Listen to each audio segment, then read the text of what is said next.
Hello and welcome, everybody. This is your commentator Moods, and I welcome you here to a very special video because I haven't been recording for the last month because I've been getting ready for this, and I was gonna mention to you this before in a separate video, but what we're doing is the group I'm a part of, the WesternMassFightClub. We decided to host a Hearthstone League since we wanted to run more Hearthstone at the store that we play our weekly fight nights from, which is J Street Video Games, and we wanted to run like more Hearthstone. So we decided we had a tournament once. I wasn't able to be there because I was actually out of town, and over the summer when we ran it. But so we did.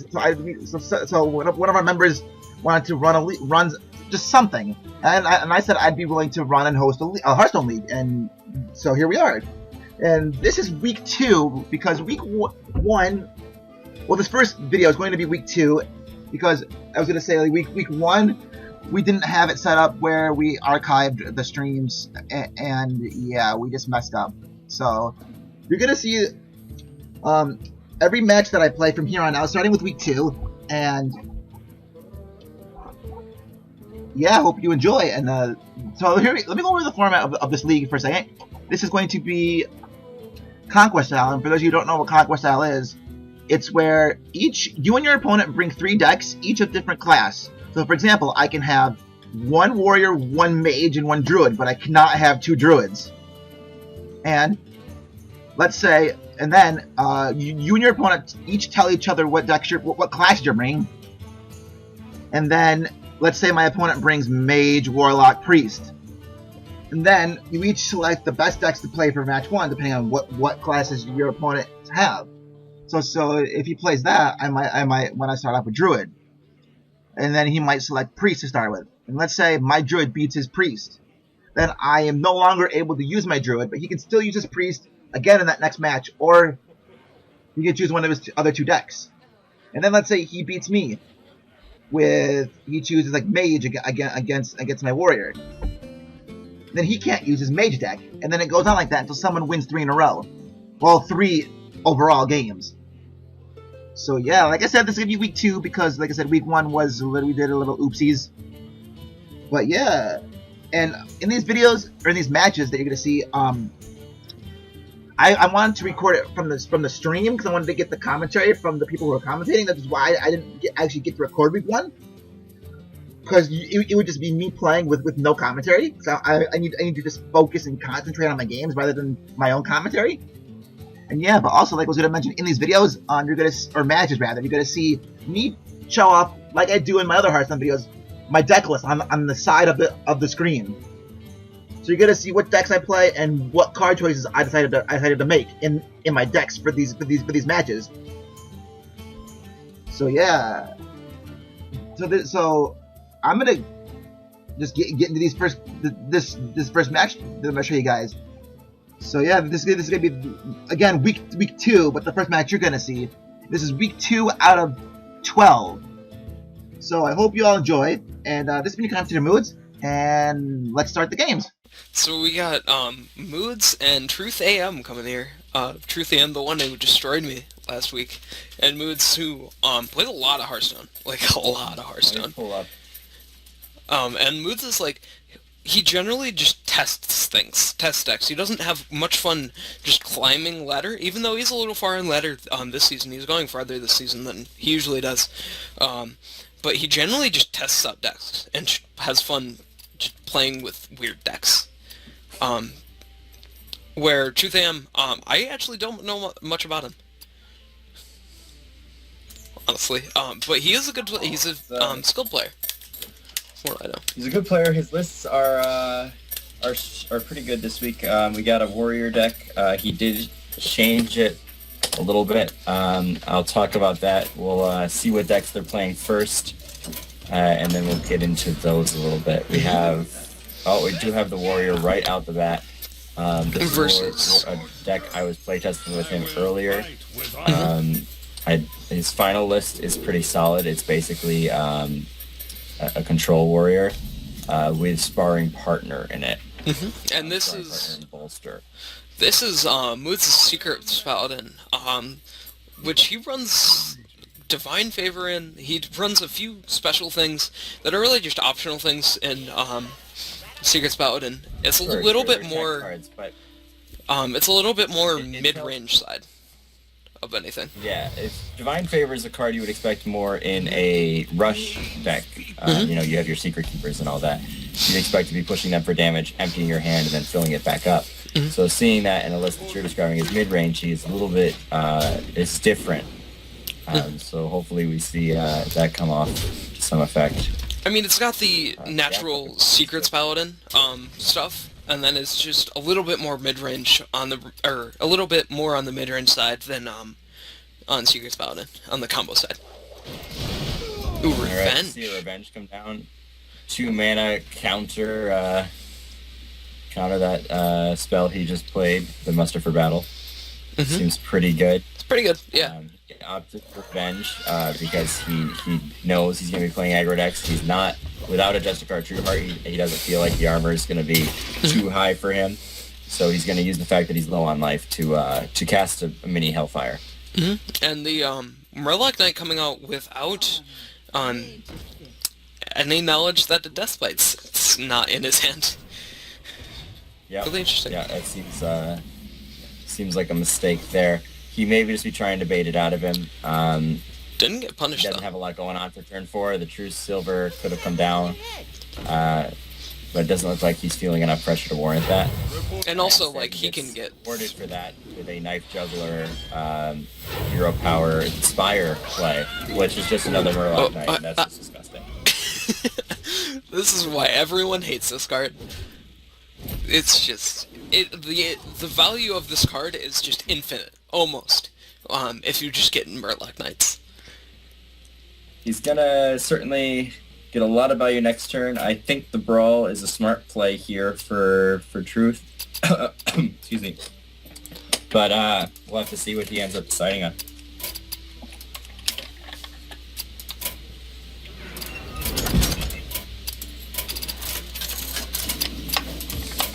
He's just gonna execute one. War Axe.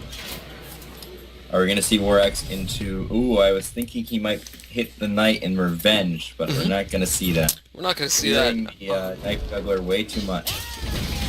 Yeah, I mean, he's fearing the obvious Murloc Knight Hero Power turn. Mood's only running 4 secrets, too, in this deck. Yeah, we don't see the full Christmas tree, so we're going to see a Competitive Spirit, and yes, Avenge, Competitive Spirit, Redemption, and Noble Sacrifice. Alright.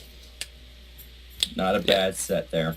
Yeah. No, I like Brawl here. I still kind of like it.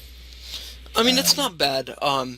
Especially, like, knowing Moods' hand, he doesn't really have way too much. So Brawl, like, really shuts down a lot of Moods' options. He's got to be careful with... It might be better to spring the Redemption, Avenge... the Redemption... Oh, Competitive Spirit is probably not bad to trade too, or the Avenge, yeah. I mean... triggering both of those and then all 3 of those, and then resolving your Brawl might be the best line of play. I was thinking that too, but he decides to just Sludge Belcher pass, which is really interesting, because he's giving Moods a lot of pressure. Well, he's standing in front of a big board, so it's sometimes your instinct is just to throw down the Taunter. You know, it's hard to see these lines of play when you're actually in game. So we have just a ton of damage coming in. Drops to 12. Revenge is now online for 3 damage. And so that is relevant. He still has the Brawl too, and Shield Block, so he's still in this game. I would have liked to see Revenge first to get the 1/1's going to be living here. Oh, I counted that wrong.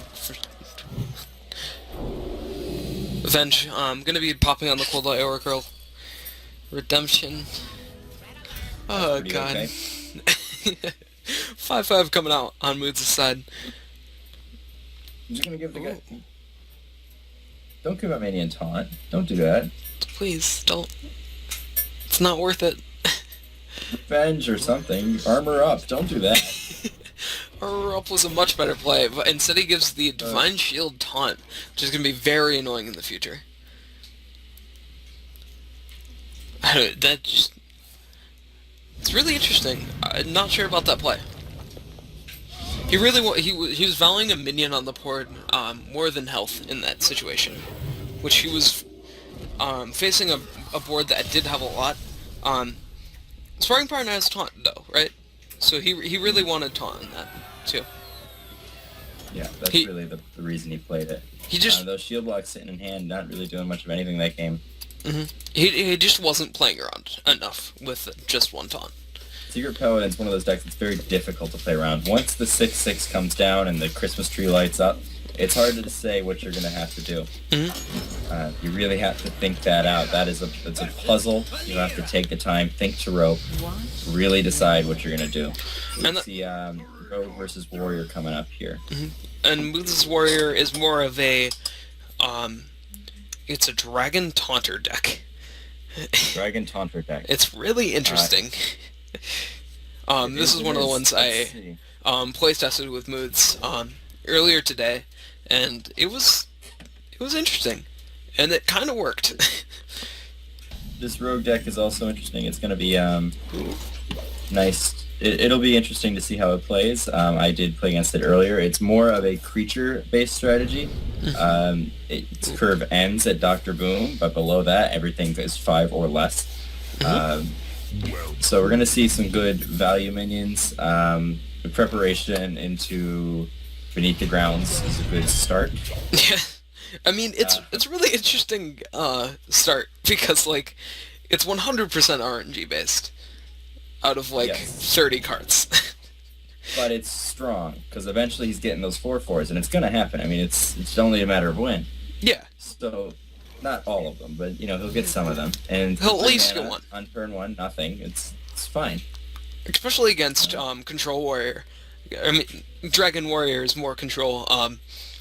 It's still control. He's gonna be drawing a lot of cards and getting a lot of chances to draw these ambushes. Interesting. A Vis on the Acolyte of Pain to deny card draw. Using that big removal on such a small card. But I guess he's fearing the card draw way too much, or a lot right now. He should. Yeah. He flat out should.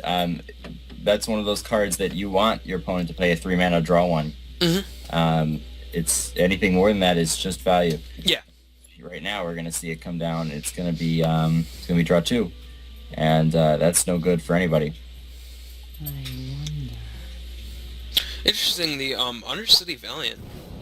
One of those cards that it looks like it's very close to being super viable, but it's very playstyle based and very it's very optional. He has his very own playstyle. He likes to play cards that aren't heavily seen in the meta. It makes it harder for you to play around his decks, and it makes the strategies unique. The deck is still solid looking at it. I don't think it's very bad, but I think a card like this is an interesting choice. Yeah. It is going to eat the bolt from the Dragon Corruptor, the Dragonwing Corruptor there, Blackwing Corruptor. Another Beneath the Grounds. Now it's, 6 out of 25. Yeah. It's not bad. It's not. I mean, that's pretty likely. It's like a 3%? Or not 3%. No. Slightly lower than 25. Yeah. Which isn't bad. A little bit less than 4, yeah. Why did I say 3%? I was not thinking. That's not even close. Yeah, that's just not good. Ooh. A bolster coming out.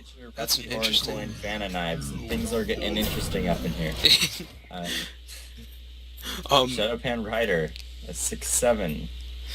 I actually never saw bolster come out from Moods when we were playtesting, but a very interesting card. Is he running the Black Knight? That's cute. Wait. Obviously, yeah, he's running the Black Knight. Obviously, the intent there is to play sparring partner, give an opponent's creature taunt, and then destroy it with the Black Knight. Ooh, that's cute.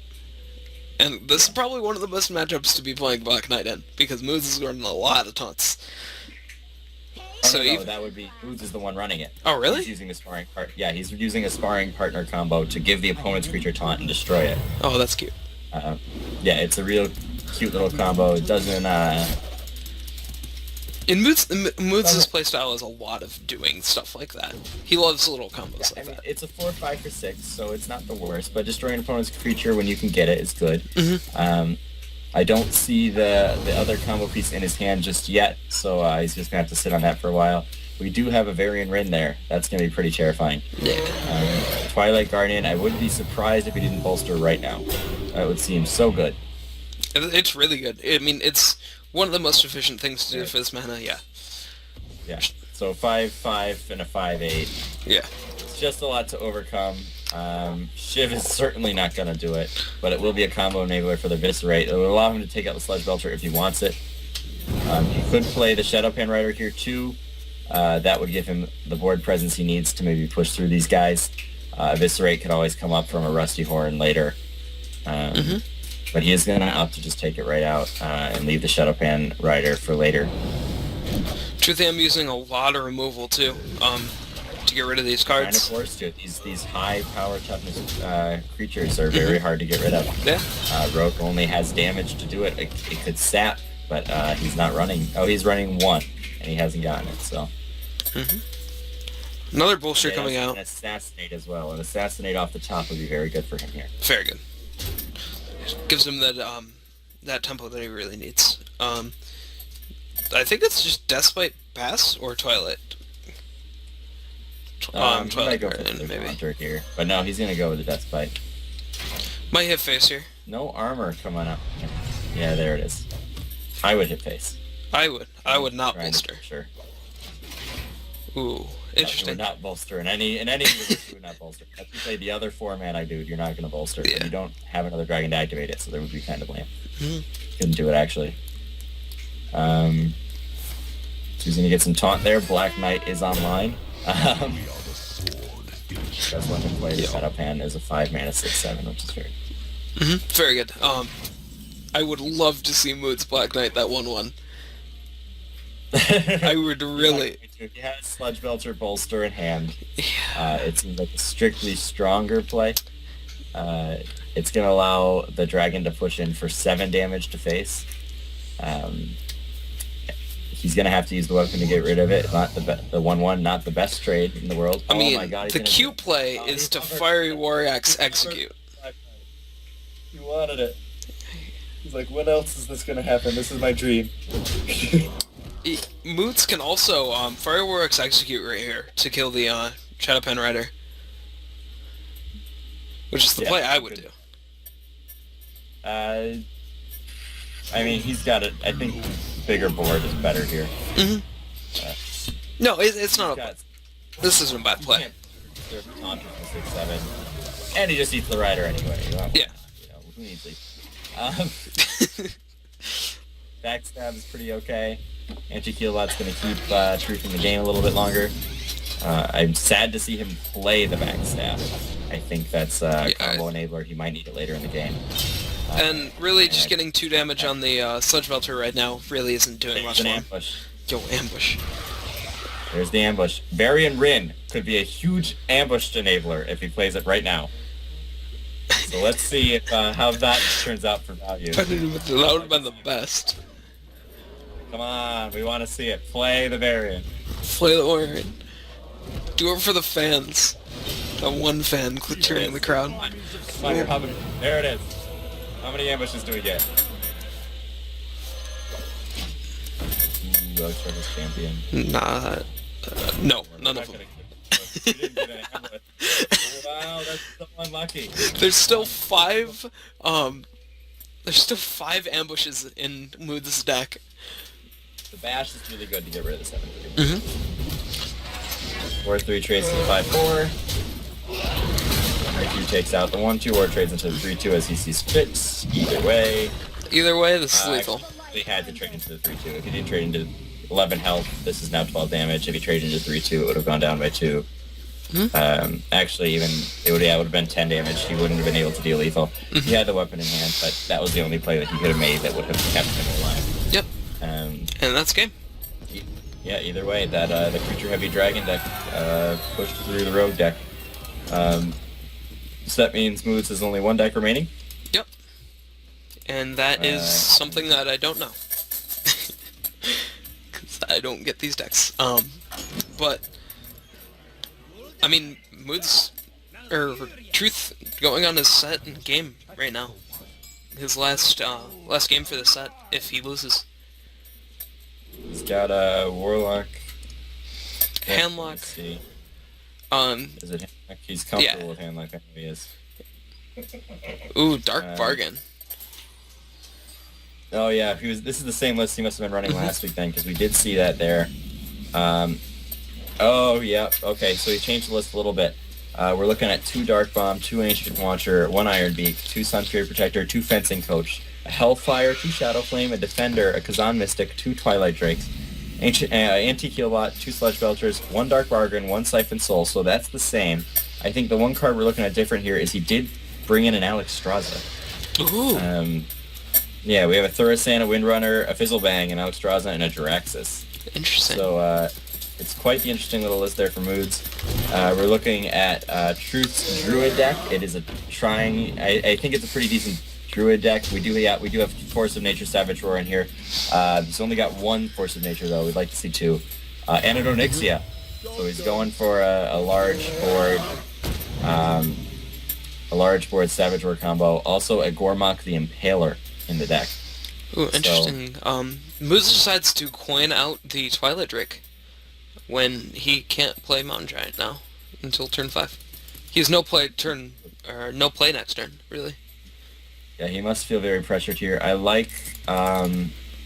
don't mind Power of the Wild. A Savage Roar feels bad. Yeah, Savage Roar, ooh. I'm not sure how I feel about the Savage Roar play here. Violet Teacher coming out later would have been really, really good. It does allow him to trade efficiently into that, deal 6. I don't mind it. It seems okay. Hopefully the Violet Teacher Power of the Wild coming out a little bit is going to be really, really relevant. Those 1/1s don't get eaten up by something like the Shadow Flame that we see in Mood's hand. And this is a really awkward turn for Mood, since he did coin out that Twilight Drake last turn. He can't really do anything this turn other than Hero Power Pass. And he's giving Truth a lot of pressure here. Truth decides to draw another card with the Azure Drake. Gets a Force of Nature, part of that combo. Mm-hmm. He does have Power of the Wild, so he does have the very small combo with those 2. Yes. I would love to see Violet Teacher Power of the Wild next turn. If Moods doesn't interact at all, and it looks like he doesn't have a ton to interact with, I think that's the play. Mm-hmm.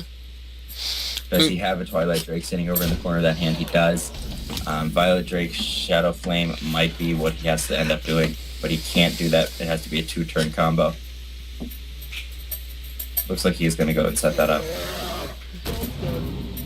Cannot give taunt, cannot hero power. He's just got to sit on a 4/10. Meanwhile, Ancient of Lore is the draw. We're looking at... hold on. Hold the phone. He's got 10 damage. Force of Nature's lethal. Power of the Wild's lethal. Yep. He's got it. Well played. I feel like that was a little bit misplayed on the coin Twilight Drake from Moods, but other than that... That hand was terrible. Yeah. That hand for Moods is just absolutely curved way too high. Mm-hmm. I'm not sure what his curve looks like as a whole, but I think he could have had a way better hand than that. Yeah, he didn't have any of his early removal, so he didn't have much to get out of that pressure that he was in, honestly. Well, I don't think he ran a ton of it either. Let me pull up the list. Did he at least have Dark Bomb? He had 2 Dark Bombs. Okay. That's the thing. But his early drops aren't useful in the early game at all. You have 2 Dark Bombs, 2 Ancient Watchers, an Iron Beak Owl, 2 Sun Fury Protector, and 2 Fencing Coaches, anything less than 3. So there's nothing to do early game in that, and he's hoping to just survive late enough to make it matter. Mm-hmm. Which is why he had to coin into the Twilight Drake. He had to coin into his board early to try and keep up with a deck that was as aggressive as that Druid deck was. Mm-hmm. So that handlock was underperforming, and it's got to stay in. It's all he's got. So it's hopefully we might see a little bit of an upset here if he can't pull together an early enough curve. We do see True switch back to his Warrior Control hybrid deck. Who do you think has the edge in this matchup? I think it would be Moods, and the only reason I do think that is because Truth is going to try to play to a late game, and we do see a combo this aggressive coming down earlier. Moods definitely has a better late game. You already see Lord Jiraxis in his hands. He's going for the long haul. He's going to be able to reduce the cost with TruthAM to be able to play it and use the hero power to get a 6/6 in the same turn. I think he's just got a reset button for when he's close to death, and that's going to matter big time.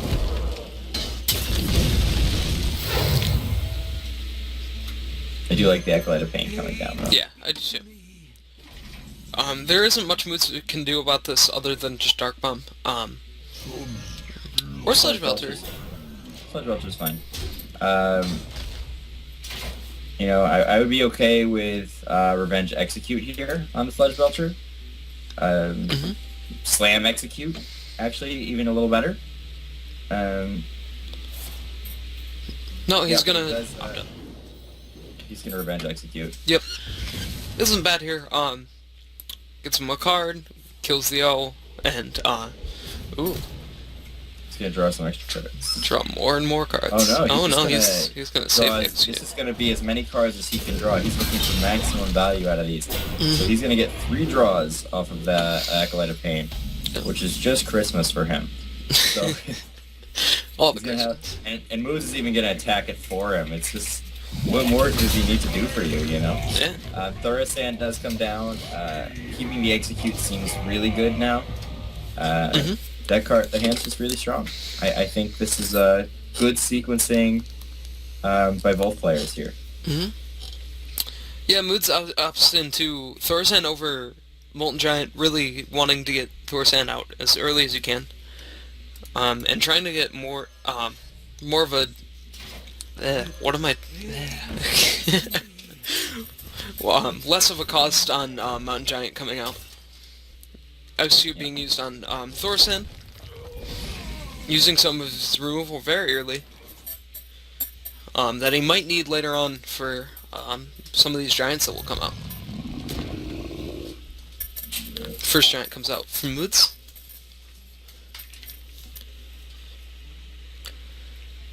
And honestly, like, it just seems right now just a little bit more in Moods' favor. But, Warrior is getting the late game, so this is getting to a big spot for Warrior. I think, as far as late game goes, it's going to be Moods in control of it. I think while Truth does have some strong cards, I think they overall aren't strong enough to combat the pressure that Moods is going to put on. The 8/8 remains unanswered. There's not really much in the hand. We got an execute, but another giant comes down soon after. And he's gonna taunt up both of these.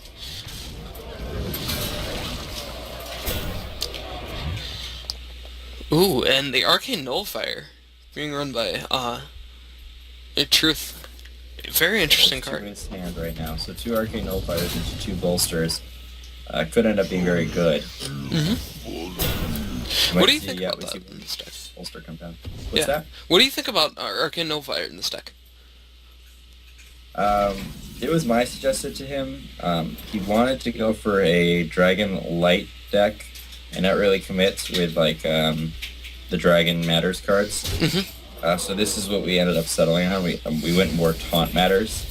It was either that or Abomination, and we just felt Arcane Nullifier being harder to remove and having and not effing up your own board was just more relevant. Yeah. So that's what we ended up deciding on when we chose a Taunt Matters kind of strategy. And Arcane Nullifier is one of those cards where it's like, it almost makes it into most decks, to where it's like, it's really hard to remove, and the 4-mana 2/5 is like almost, it's a little bit below average, but the not being able to be targeted by spells or hero powers is pretty good. It is very good. It means the taunt that, you know, we already seen the Iron Rate Cowl come down, although Dark Bargain is just going to do some stuff here. He's going to be able to remove both those creatures if he wants to. I don't think he wants to. No, I don't think he wants to either. He wants Save it for some bigger cards. And what does it do? It makes you discard. Yeah. He doesn't want to discard a single card in that. I like... He's got options. I like Sylvanas Sparring Tutor.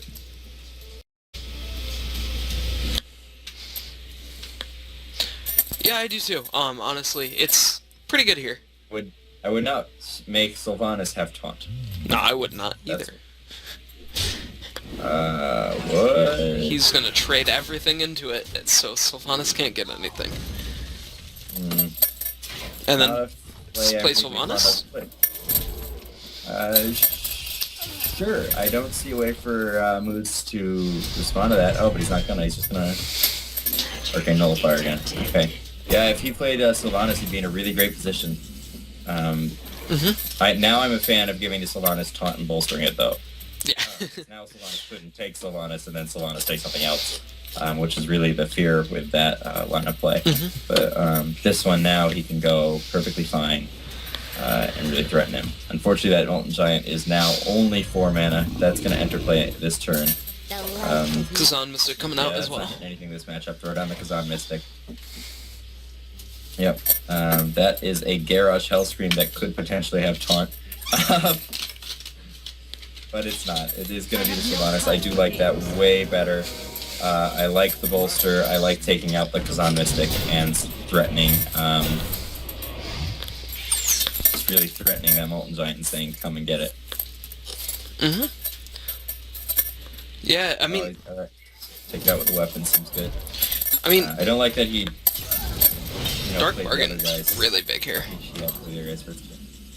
Dark Bargain's gonna be interesting. If it hits Jiraxis, it's kind of depressing. Shadow Flame is obviously the best line. Yeah. I think I would Shadow Flame. Easy Shadow Flame. Easy everything. Giant makes sense. You're playing the Fizzle Bang. Fizzle Bang. Fizzle Bang with nothing to do about it. Ragnaros is clearly the play I would make here. Grosh isn't bad. Or maybe even Gromash. Gromash taking out Fizzle Bang and staying up allows you to activate your armor power and have a 10-5. So that seems to be the most correct play. And he's going to take that. Yeah, so now he's got a thing the Giant has to answer. Not much to do. Siphon Soul off the top really fixes that problem. Yep. He's got to use that heal bot soon. If he goes to Jiraxis, it's going to be useless to him.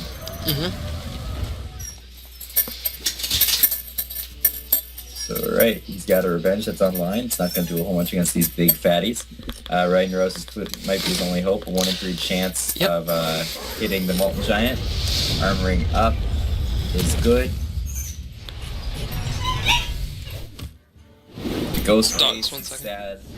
Yeah, that Alex Straza can come right back down and bring the team. Yep. Or he's just gonna Jiraxis and get lethal. Or he's gonna use Jiraxis for the attack. Nice. Very good play. And there we go. Moods taking it 3. I believe that was 3-1. Yep. Yep, he did win the Druid, and that was the only deck he won with. So 3-1 Moods. Good play with a hand.